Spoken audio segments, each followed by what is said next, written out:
Police نے SSP کے protocol میں آنے پر وکیل کے خلاف مقدمہ درج کیا تھا۔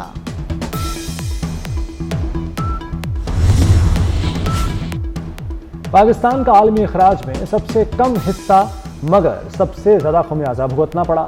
اسلام آباد میں بریف پاکستان کانفرنس میں مقررین کا اظہار خیال۔ جسٹس منصور علی شاہ نے کہا کہ پاکستان موسمیاتی تباہی کے تناظر میں فرنٹ لائن سٹیٹ ہے۔ اس کا شمار خطرے سے سب سے زیادہ 2، 4، 5 ممالک میں ہوتا ہے۔ سینیٹر شہری رحمان کا کہنا تھا کہ موسمیاتی تبدیلی کی کوئی سرحد نہیں، موسمیاتی تبدیلیوں سے نمٹنے کے لیے ہنگامی بنیادوں پر اقدامات کرنا ہوں گے۔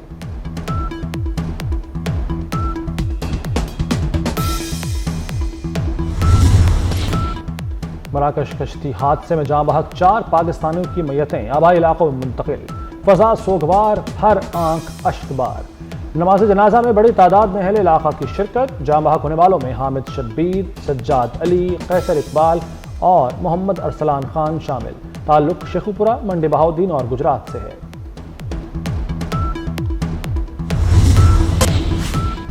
شیخ حسینہ واجد کی آن لائن تقریر پر شہری مشتعل۔ سینکڑوں مظاہرین نے ڈھاکہ میں سابقہ بنگلہ دیشی وزیر اعظم کے آبائی گھر پر دھاوا بول دیا، توڑ پھوڑ کے بعد آگ لگا دی۔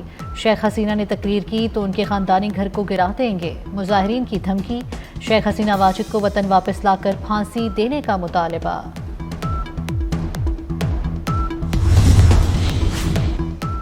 پرنس رحیم الحسینی اسماعیلی کمیونٹی کے نئے روحانی پیشوا ہوں گے۔ اسماعیلیوں کی 50ویں امام مقرر۔ پرنس کریم آغا خان نے اپنی وصیت میں اپنے بیٹے پرنس رحیم آغا خان کو آئندہ امام نامزد کیا تھا۔ اسماعیلی کمیونٹی نے پرنس رحیم کے نام کا اعلان کر دیا۔ وزیر اعظم پاکستان کا پرنس آغا خان کے انتقال پر ہفتے کے روز قومی سوگ کا اعلان۔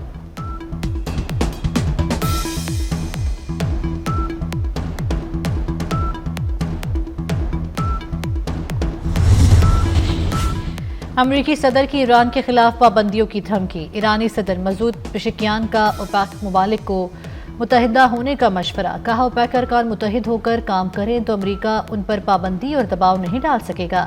ایرانی وزیر پیٹرولیم نے کہا امریکی اقدامات سے دنیا بھر کے صارفین کو نقصان پہنچے گا۔ امریکہ میں خواجہ سراؤں کے خواتین کے کھیلوں میں حصہ لینے پر پابندی۔ امریکی صدر ڈونلڈ ٹرمپ نے ایگزیکٹو آرڈر پر دستخط کر دیے۔ صدارتی حکم کی تعمیل نہ کرنے پر تعلیمی اداروں کو فنڈز نہیں دیے جائیں گے۔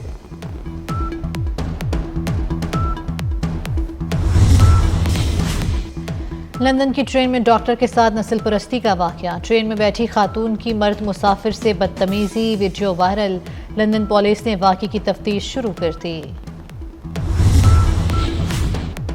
بابر اعظم کو دھچکا، موبائل فون گم ہو گیا۔